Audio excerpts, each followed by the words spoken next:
Aleluia! Glória a Deus, meus irmãos e minhas irmãs. Boa noite, graça e paz. Eu não sei se vocês repararam que a igreja está ornamentada de uma forma especial, não é? Diferenciada, eu diria.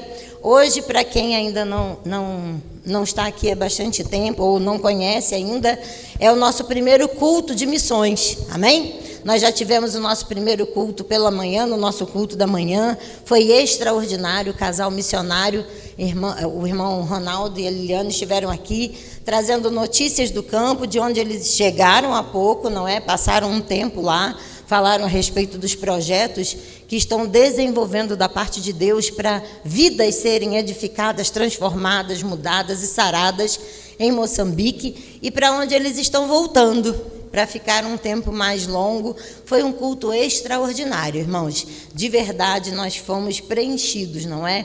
Com tantas experiências, com tanta vivência no campo, é algo que nós não podemos fazer de forma alguma, soltar a corda desse lado aqui, porque somos nós quem enviamos a igreja, não é?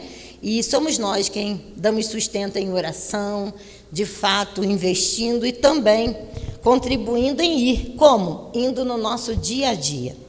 E esses dias, desde que nós tivemos a nossa ação evangelística aqui, eu não sei se todos vocês lembram, souberam, mas há um mês atrás, provavelmente, coisa de um mês, 20 dias talvez, nós tivemos uma ação evangelística, não é? Podemos chamar assim. Nós estávamos aqui, bem aqui, na frente da igreja, não é? Mostrando o amor de Deus, fazendo com que as pessoas não apenas fossem atraídas por aquilo que estávamos oferecendo de forma natural, mas nós estávamos ali, disponíveis em vida, em verdade, em graça, em um abraço, não é? Auferindo a pressão, medindo a glicose, mas isso era só um detalhe.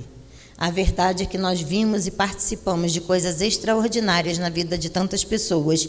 Assim como esse casal, como nós vimos pela manhã, participou de coisas extraordinárias lá fora, em Moçambique.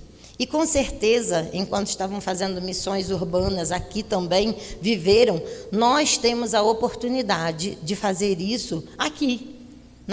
Onde nós estamos, onde nós vivemos, porque não é uma instrução da igreja, não é uma instrução de um pastor, é a instrução do pastor maior, de Jesus, o nosso Senhor, o nosso mestre, aquele que fez e disse: façam agora, porque agora eu te dei condição de fazer, amém?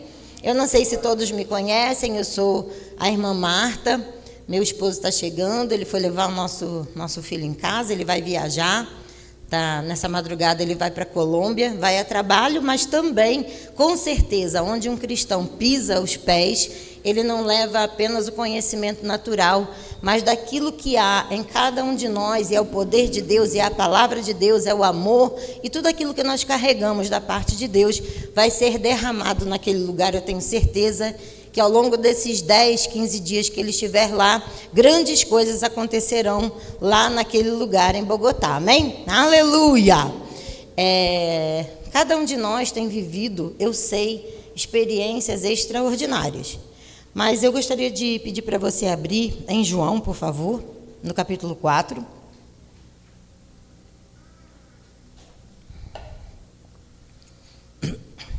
Pense nessa noite como uma noite especial, como todo culto é, amém? Hoje nós temos o foco, não é? Em tratar sobre um assunto que não é apenas tratável, mas vivível ou experimentado por cada um de nós. Deve ser experimentado por cada um de nós todos os dias, na verdade, deve fazer parte da nossa vida. Se eu pudesse, introduzindo um título para a nossa mensagem, me lembrei agora do pastor Zenilton. Me senti o próprio pastor Zenilton. Meu Deus, me senti agora ele aqui. Aleluia! Eu diria para você que o ID começa em cada um de nós. O ID começa em você. O ID é a partir de você agora, amém? Aleluia! E a minha intenção, de fato, não é usar um versículo apenas para mover, não é, a sua emoção, mas conversarmos sobre coisas muito importantes. Por quê? Vamos pensar num dia normal do nosso Mestre, daquele que nós chamamos de Senhor, do nosso Jesus. Já parou para pensar que esse Senhor da nossa vida agora acordava pela manhã e tinha uma firme convicção de que ele precisava apresentar o reino de Deus para aqueles por quem ele passasse? De que ele deveria ampliar o reino e dizer para todos: ei, é chegado o reino de Deus. Sabe, esse Senhor, esse Jesus, pelo seu Espírito, habita em nós e nos instruiu antes de voltar a fazer exatamente isso. Vão, e por onde forem, o ide, no versículo que nós conhecemos tão bem, significa por onde você for, por onde você estiver indo, você precisa pregar o Evangelho, você precisa fazer discípulos. Ali não há uma instrução em possibilidades. Se for possível, faça dessa forma. Não, é uma instrução. Então, o que nós vemos é, num dia normal de Jesus, ele pregava. Num dia normal de Jesus, ele ensinava. Num dia normal de Jesus, ele curava. Esse era um dia normal. O que nós chamamos de normal é porque nós estamos acostumados a viver o natural ainda, não é apenas o natural. E claro, irmãos, nós levantamos, temos que trabalhar, nós temos que cuidar das coisas do dia a dia, dos afazeres, mas Jesus também tinha. E ele jamais preteriu uma coisa em função de outra. Ele sempre teve o reino como algo extraordinário. A partir de quando nós pensamos ou devemos pensar que o id é para nós? Assim como Jesus, aos 30 anos, começa o seu ministério terreno. Assim que ele é batizado, não é, nas águas e recebe a unção do Espírito Santo, diz lá em Lucas, diz em João, nós sabemos que ali ele começa o seu ministério terreno. Nós podemos entender que é assim que nascemos de novo, como diz lá em 2, não precisa abrir, em 2 Coríntios, capítulo 5, não é? A partir do verso 17, nós entendemos que estamos em Cristo. Se estamos em Cristo, nova criatura somos, as coisas velhas já passaram, tudo se fez novo. Nós vamos vendo nos outros versículos que ele começa a citar aquilo que uma pessoa que nasce de novo tem a natureza agora recriada e começa a fazer. Meu Deus, eu agora tenho acesso a Deus. Eu agora tenho comunhão com Deus. Jesus me aproximou novamente. Ele me deu a oportunidade de ter um relacionamento perfeito com o Deus Todo-Poderoso. Então, o que nós aprendemos pela palavra é que agora nós somos aqueles que fazem a reconciliação entre todas as outras pessoas e o próprio Deus.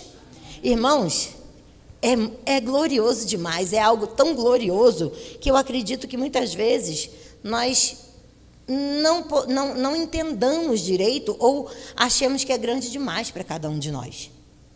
Por quê? Porque se olharmos para esse dia a dia, não é, de Jesus, que é o nosso exemplo em tudo, nós vemos que ele pregava em todo lugar.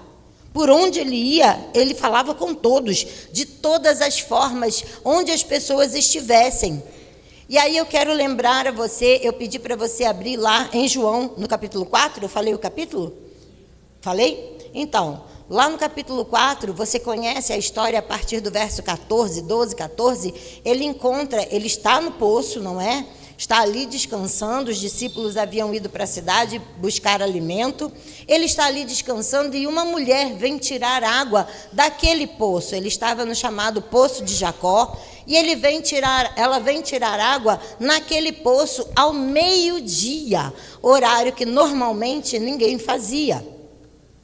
E aí a gente começa a conjecturar, como tantos fazem, nós também fazemos, as conjecturas, porque ela estava ali aquela hora, não é? Nós sabemos da condição daquela mulher, da situação que ela vivia à margem, ela não conseguia nem alguém para ajudá-la a tirar água, também estava sozinha, não tinha o marido para tirar água com ela. Sabemos de todas essas condições, mas o que principalmente nós vemos no texto, e essa certeza o Senhor nos dá, é que ele estava lá sentado, ela chega e ele conversa com ela. Ali na região de Samaria, sabemos que os samaritanos, os judeus não conversavam, não falavam com os samaritanos, ainda mais com uma mulher, mas eu quero que você deixe tudo isso nesse momento de lado. Vamos esquecer por um momento, como nós a vimos até hoje, como nós a vemos, segundo aquilo que nós temos ouvido.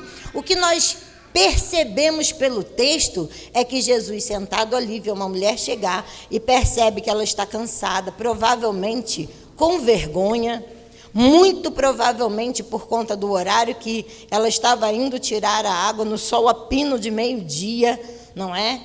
Ela, apesar dela dizer que ele não tem como tirar água, e muitos de nós dizermos ou pensarmos, aqueles que não dizem podem ter pensado, mas ela aprontou, né? A gente conhece a história, essa pessoa aprontou para estar desse jeito, para estar vivendo essa situação. Agora, isso nós falamos porque sempre nos lembramos dessa mulher da cintura para baixo. Todo relacionamento que nós temos com todas as pessoas trazem o entendimento sobre a sexualidade. E a sexualidade é a expressão, não é? Aquilo que nós fazemos no dia a dia uns com os outros em relacionamento é a expressão da nossa identidade. E identidade é algo bem extenso, irmãos. Não é exatamente sobre isso que nós vamos falar, mas nós temos aprendido nesse lugar que a sexualidade não pode ser tratada apenas da cintura para baixo. Porque tudo começa no coração e foi nisso que Jesus focou o tempo todo. O tempo todo ele buscou encontrar o coração daquela mulher. Ele buscou encontrar onde estava o coração daquela mulher. Ele olhou e buscou o coração. Aquele que se desfez de toda a sua majestade, de toda a sua glória e de toda a sua majestade, deu atenção àquela mulher que chegava ali ao meio-dia, não querendo saber exatamente o que ela estava fazendo, mas buscando o coração dela. Aleluia! Ele trata todo o tempo para alcançar, para entender e alcançar o coração dela. Os discípulos chegam, nós vemos, não é? Que de fato ela recebe, ela o percebe como aquele que veio, ela entende que ele é o profeta, o enviado, aquele que veio para trazer vida de volta, para tirar da margem da vida, para mudar circunstâncias. Irmãos, vamos deixar de lado tudo aquilo que nós achamos. Pense em Jesus olhando onde está o coração. Como eu posso alcançar o coração dessa mulher por quem eu vou morrer? Aleluia. Aleluia.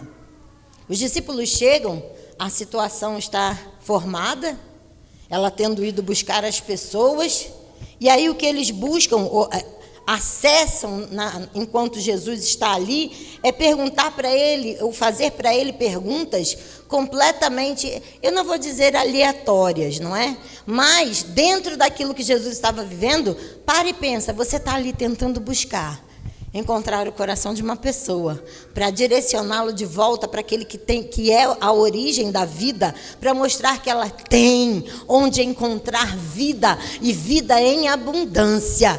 E as pessoas que chegam começam a dizer, e aí, como está com fome?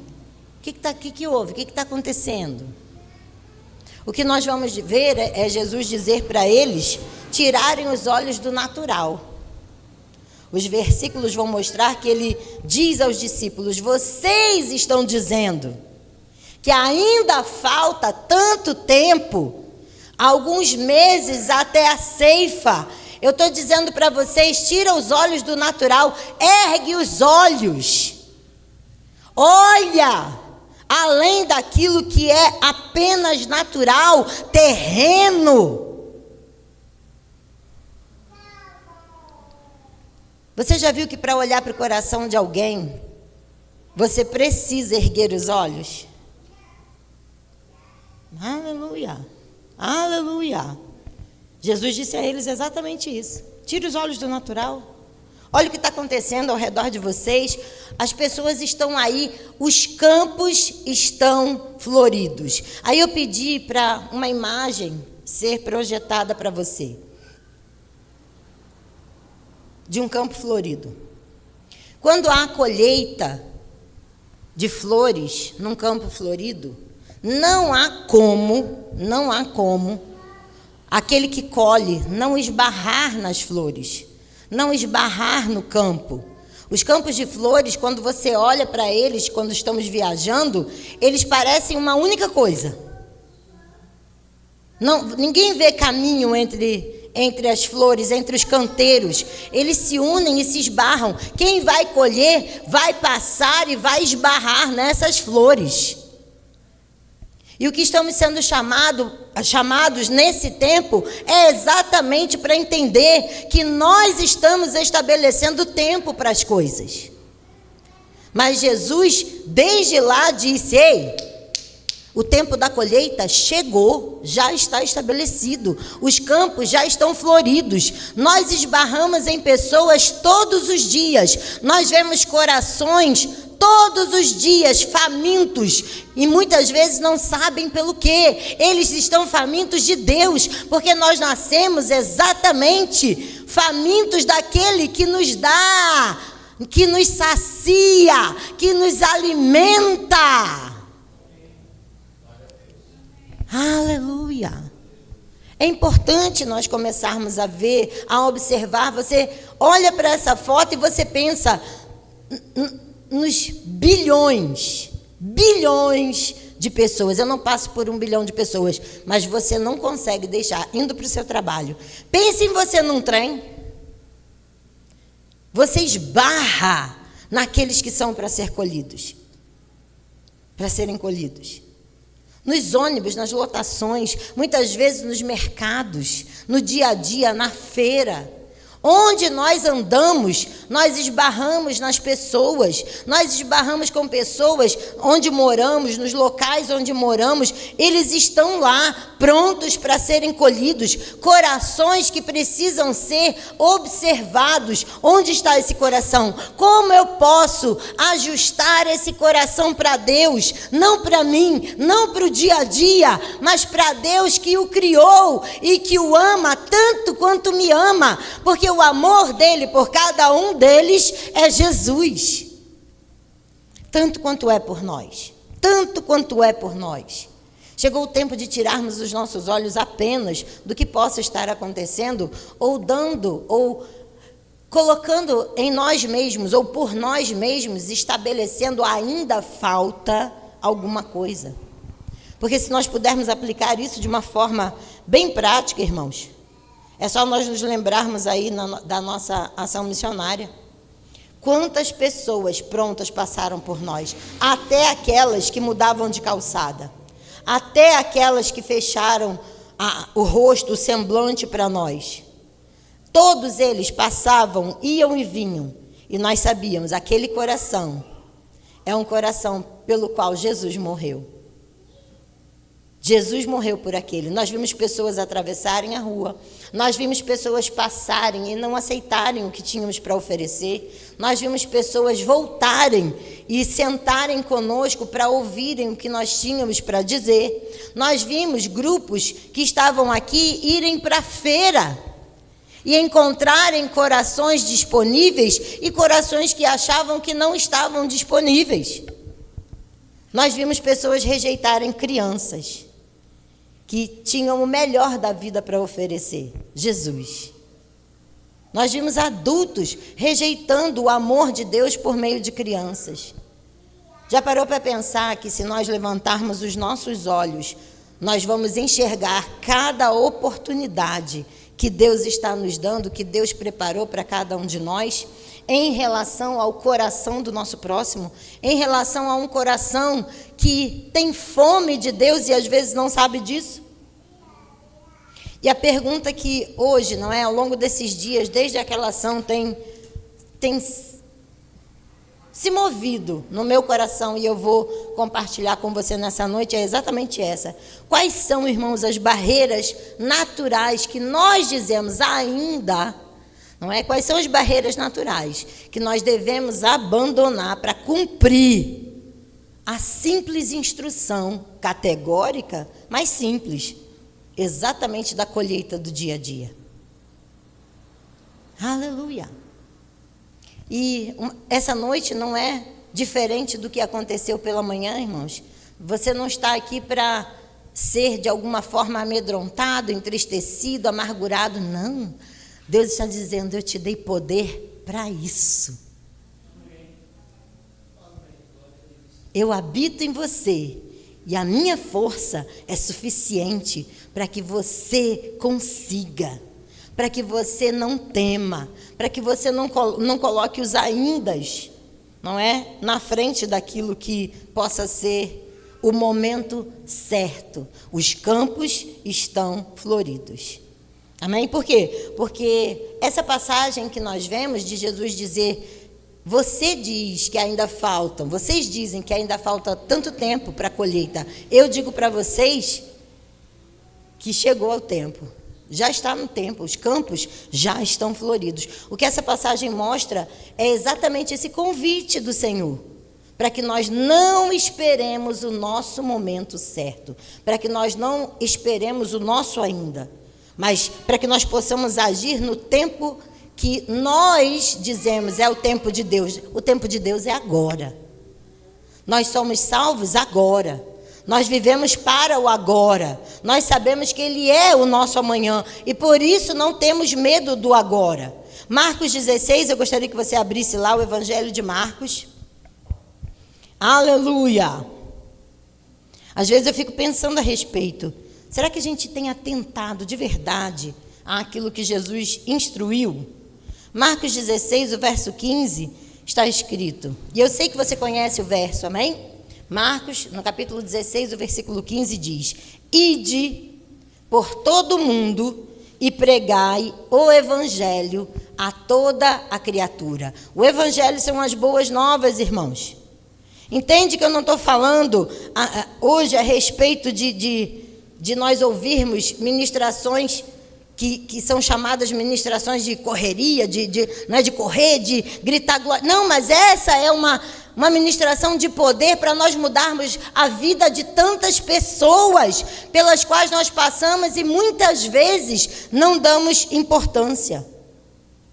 Nós temos recebido, irmãos, todos os cultos, nós temos recebido uma palavra a respeito dessa mesma mensagem em alguns momentos. Inclusive, nós vemos o nosso pastor ministrar sobre isso, Douglas tem ministrado sobre isso, pastor Zenilton tem ministrado sobre isso. Será que não é possível entendermos que o Espírito está clamando através dos seus profetas, através dos seus ministros, que chegou o tempo, que não falta mais tempo até a ceifa, não falta mais tempo até a colheita, que as colheitas, os campos estão floridos, porque essa passagem que nós vemos e dizemos ou chamamos de ide, é indo pregar, é indo onde quer que nós estejamos indo, seja levando os nossos filhos para a escola, seja indo no supermercado, sendo indo lá embaixo, não é? Caminhar, andar, seja fazendo o que nós estivermos indo fazer, é o tempo, a colheita, chegou o tempo da colheita, os campos estão floridos, é no nosso dia a dia, como nós vimos em João 4,35, não dizeis vós que ainda há 4 meses até que venha a colheita? Eis que vos digo, levantai os vossos olhos e vede as terras ou os campos que já estão brancos, prontos para serem colhidos. Será que nós, no nosso dia a dia, você está vendo que eu estou colocando a palavra nós, porque eu também Cada um de nós, irmãos, passa por essas circunstâncias no dia a dia. Será que nós estamos dizendo, ainda falta fazer isso, fazer aquilo? Mas você já parou para pensar que alguma coisa pode acontecer antes de nós decidirmos nos envolver com o ID? Não estou falando de evangelista como ministério. Não estou falando de missões ou de missionário que tenha que ir para o campo fora do seu local. Irmãos, nós estamos falando do ID, do ministério da reconciliação, de pregar as boas novas a toda criatura. Ah, mas eu ainda falta. Olha os 4 meses aí quando nós falamos sobre isso. É como se nós disséssemos para Jesus, ainda falta terminar isso, ainda falta terminar aquilo. E se algo acontecer? Não vamos terminar nem isso, nem aquilo, e nem fazer aquilo que nós sabemos que é para fazer agora, não amanhã, não daqui a 3 meses ou 4 meses. Ah, mas ainda falta me preparar. Preparar para dizer, Jesus te ama. Estar preparado para dizer, olha para a minha vida, olha o que Jesus está fazendo na minha vida, olha como Ele transformou a minha vida, olha o que Ele está fazendo. Eu não estou ainda transformado, mas eu já sei que sou nova criatura. Hoje eu sorrio, hoje eu penso diferente, hoje eu vejo tudo diferente. Testemunhar é isso, irmãos, é dizer com a sua vida aquilo que é real, porque a testemunha, ela é aquela que estava lá, que vê, que presencia. Jesus em nós é a esperança da glória para muitos, porque nós somos testemunhas vivas. Na nossa vida coisas aconteceram por causa dele. Amém. Nunca foi sorte, sempre foi Deus. Você pode pensar que foi o seu amigo, você pode pensar que foi o seu parente, você pode pensar que foi você pode pensar o que você quiser. Não foi, foi Deus. Aleluia. Ah, mas ainda falta me formar. Tudo bem. E se não der tempo de se formar? Nós fomos chamados para fazer indo agora. Ah, você está indo para a sua faculdade? Pregue. Ministre. Fale as boas novas. Ah, mas ainda não fiz o curso de evangelismo. O Ministério da Reconciliação não fala de curso de evangelismo. Fala de reconciliar as pessoas com Deus, como você agora está em conexão plena com Ele. Amém? Aleluia! É isso, irmãos. O ID não é apenas para missionários, não é apenas para evangelista. É para cada um de nós, todos os dias da nossa vida. Por onde nós estivermos indo. Eu acredito que hoje, ou entendendo nós pelo próprio texto, trazendo para a nossa realidade, irmãos, nós não estamos tirando do contexto escatológico, nada disso. Irmãos, o que Jesus está dizendo é, tira os seus olhos do natural. Você está dizendo que falta alguma coisa, eu estou dizendo para você, as pessoas precisam do que você tem. Nós somos o único povo que tem a resposta para todas as situações, para todas as dúvidas, para tudo que as pessoas precisam. Você, tendo Cristo Jesus, tem a resposta. O povo de Deus tem a resposta. Não estou falando de tanto conhecimento a respeito. Ah, eu conheço escatologia, eu conheço. Não, irmãos. Se você provar, ou mostrar, ou testemunhar com a sua vida, falando sobre as boas novas, eles vão desejar aquilo que hoje faz parte da sua vida. Aleluia! Aleluia! Aleluia! Você sabe que a Bíblia, ou o que está escrito na Bíblia, que foi escrita em 1959, salva tanto quanto as que estão sendo escritas hoje? Há poder na palavra de Deus. E hoje ela habita em você, ela habita em mim e precisa fluir de cada um de nós. Então, será mesmo que o desafio da igreja hoje, nós possamos entender que não é a falta de oportunidades, porque os campos estão floridos.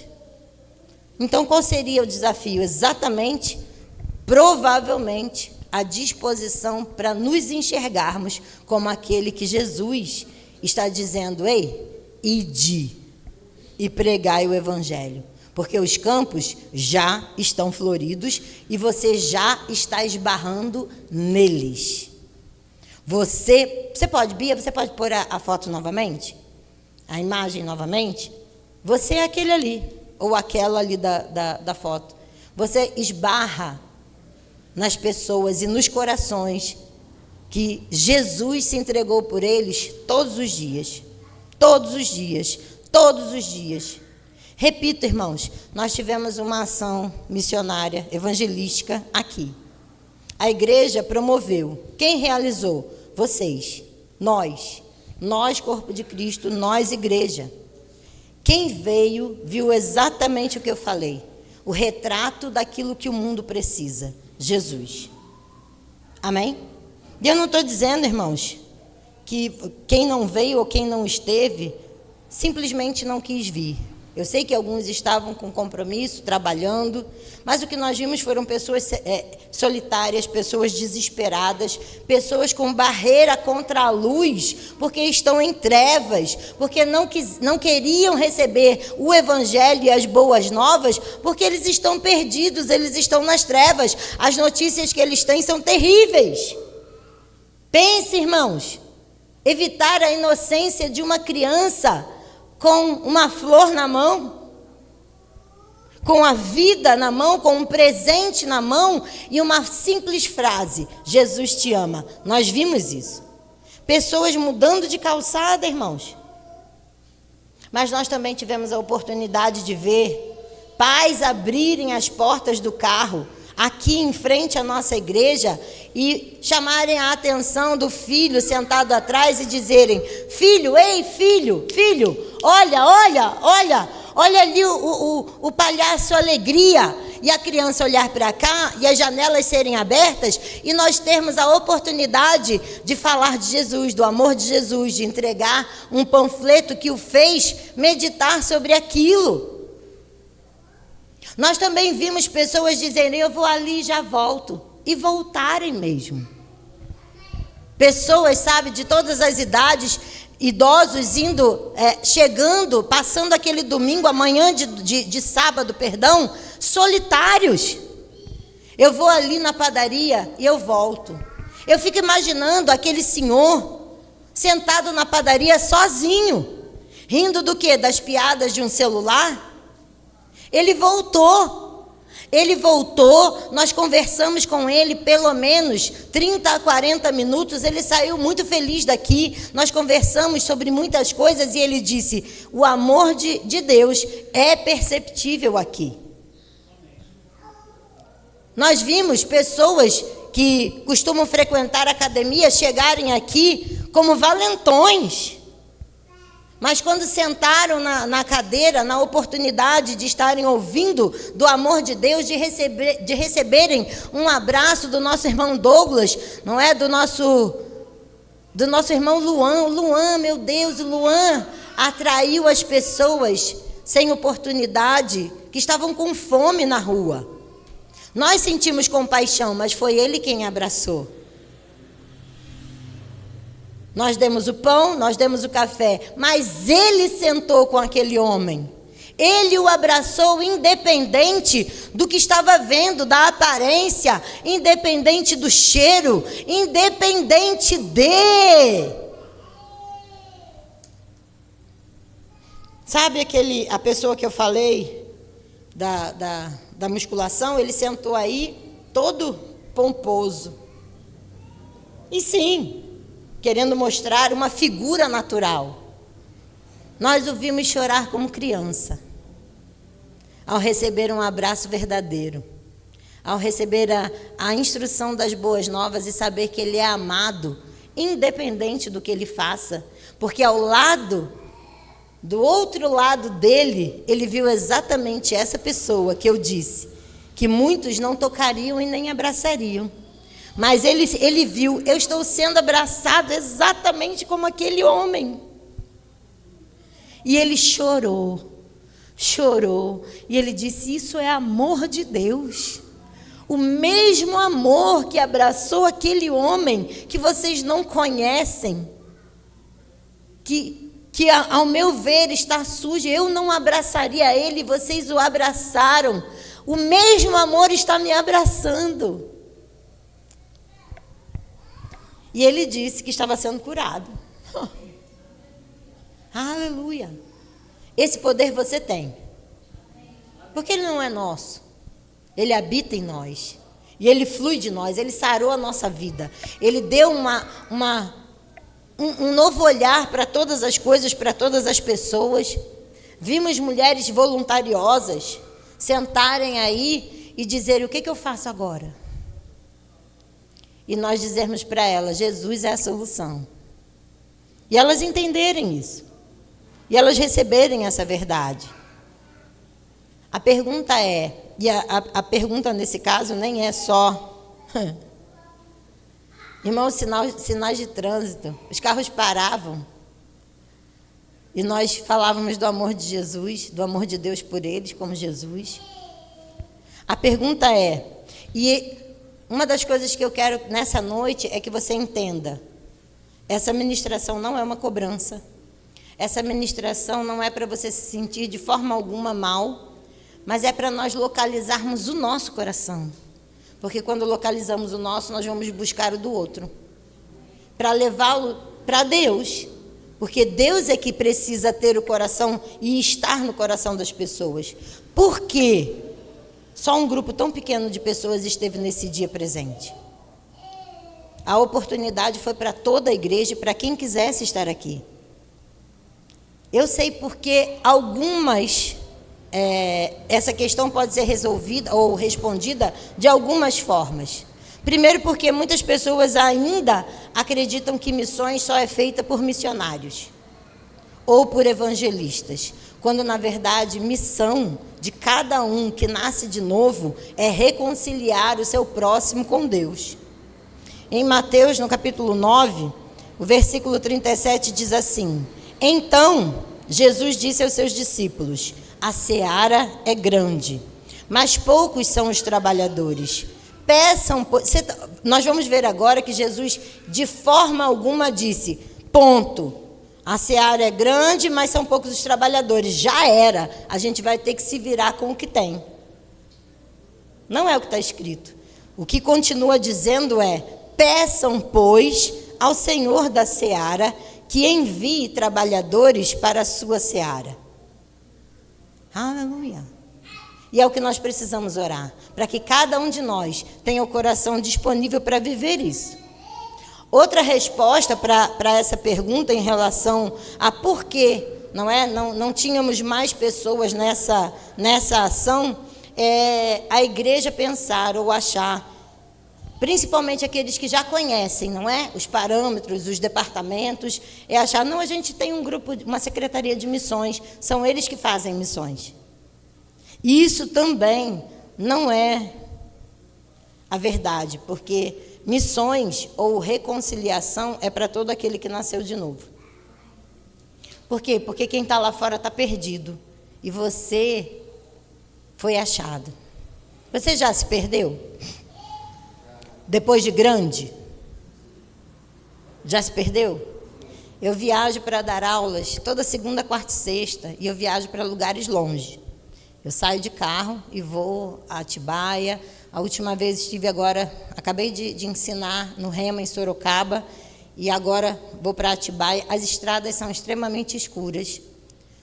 Muitos caminhões à noite, muitos. Eu vou sozinha no sentido, irmãos, de que ninguém físico está do meu lado, mas eu tenho aquele que eu preciso, que é o Senhor, que é o Espírito Santo, amém?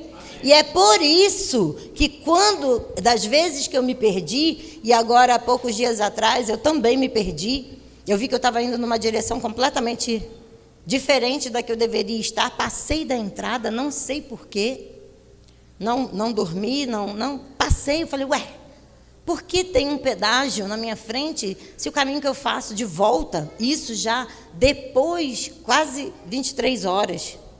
Falei, por que eu estou passando por um pedágio? Se o caminho de volta para casa não tem pedágio nenhum. Aí o coração acelera, porque, irmãos, Os caminhões não são caminhões mais, são trens. Passam ao lado da gente. O carro, normalmente, que nós dirigimos é um Gol. O Gol balança. E a pressão vem. Uma mulher sozinha na estrada, essa hora, eu não estou sozinha. Eu estou indo fazer aquilo que o Senhor me instruiu a fazer. Amém? E aí, quando eu me vi no pedágio, eu pensei, estou perdida. Mas vou me achar. Eu tenho a bússola perfeita, que é o Espírito Santo agora. Perguntei no pedágio, falei, moça, eu estou indo em direção a São Paulo não, né? Ela falou, não está não, moça. Você já está indo em direção ao Rio de Janeiro. Eu falei, eu achava que era isso. Tem retorno? Tem, mas você vai ter que ter muito cuidado, porque os retornos não são bem sinalizados. E procurando retorno e os caminhões balançando o carrinho. Porque aí você tem que ir devagar, porque os retornos não são bem sinalizados em algumas estradas. E os caminhões passando e balançando. E as trevas dizendo assim, oiê, eu estou aqui, você está sozinha. E no carro, naquele momento, eu tinha que dizer o quê? Não estou não, eu sou a luz habita em mim, ela flui de mim. Eu vou voltar em segurança da mesma forma que eu vim. Irmãos, nós somos cristãos. Nós temos essa convicção. Nós temos essa paz habitando em nós. Você já parou para pensar que o mundo não tem? Mas que somos nós quem temos para dar? Eles dependem daquilo que nós vivemos. Porque nós somos o único povo sobre a terra que tem a resposta para as trevas deles. Nós temos a luz. Eles precisam do que eu e você temos. A moça falou, você precisa de alguma coisa? Eu falei, não, eu tenho Jesus. Eu tenho Jesus. Eu nem falei que tinha o GPS. Eu falei, não, eu tenho Jesus. Ela falou, você está bem? Está tudo bem? Eu falei, estou bem. Aí eu ainda pensei assim, já já você vai me ver passar lá do outro lado, porque eu vou ter que voltar. Aí ela, não é, pois é, a senhora ainda vai passar naquele outro pedágio ali na volta. Falei, glória a Deus, eu sei que eu vou passar naquele pedágio, eu vou passar de volta naquele pedágio, aleluia. Mas imagina o mundo que está indo numa mão e vai indo nas trevas, com pressão, sendo balançados, sendo pressionados, sendo sacudidos. E eles não têm nada, só nós. O que eles podem contar agora, na estrada escura deles, é conosco. Porque nós somos o povo que tem a luz que eles precisam para seguir adiante ou para fazer a meia volta no caminho de trevas. Aleluia, aleluia, aleluia. Aleluia, glória a Deus. Amém? Então, esse missões, irmãos, ou que nós podemos dizer, o ID, não é opcional.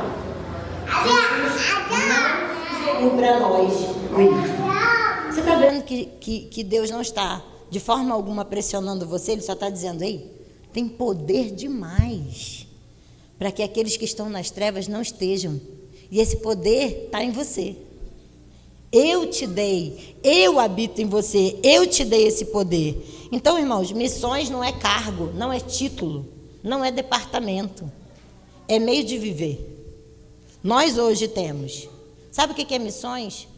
É amar, é andar no fruto do Espírito com todo mundo, é semear a vida através do amor, é viver em compaixão, é sentir a dor do outro. E isso tem que ser o nosso meio de viver. Quando eu ouço as pessoas falando sobre o que está acontecendo por aí por fora, em relação a guerras, e falam números de mortos, isso deve sacudir a gente. Todas as vezes que se fala a respeito de número de pessoas mortas, o que nós ouvimos foi tantos mortos. Irmãos, não são tantos mortos, são tantas famílias destruídas, são tantas vidas perdidas. São tantos sonhos de Deus colocados em cemitérios. Quando nós vemos que crianças foram violadas por quem tem que guardar e preservar a vida delas, isso não pode ser noticiado como se nós estivéssemos bebendo Coca-Cola, ou como se alguma coisa errada. Ah, hoje eu tropecei. Mais uma criança foi molestada. Não, irmãos, nós precisamos sofrer, mas não apenas isso. Nós precisamos intervir. Por quê? O que eu posso fazer? Você é a luz na vida de cada uma das pessoas que está vivendo em trevas, porque viver essas situações é viver em trevas. Aleluia. Diga, sou eu que tenho a resposta para o mundo. Aleluia. Aleluia. Então, onde há um coração quebrantado, irmãos, ali há um missionário e há um campo missionário. Seja na sua rua, seja no seu trabalho, seja na escola, para onde você está indo. Você pode se colocar de pé? Aleluia. Missões começa quando você nasce de novo. Missões começa quando você entende que você está participando de uma igreja e a igreja é o corpo de Cristo. E ela vai aonde as pessoas precisam receber o amor de Deus. Amém? Aleluia! Glória a Deus!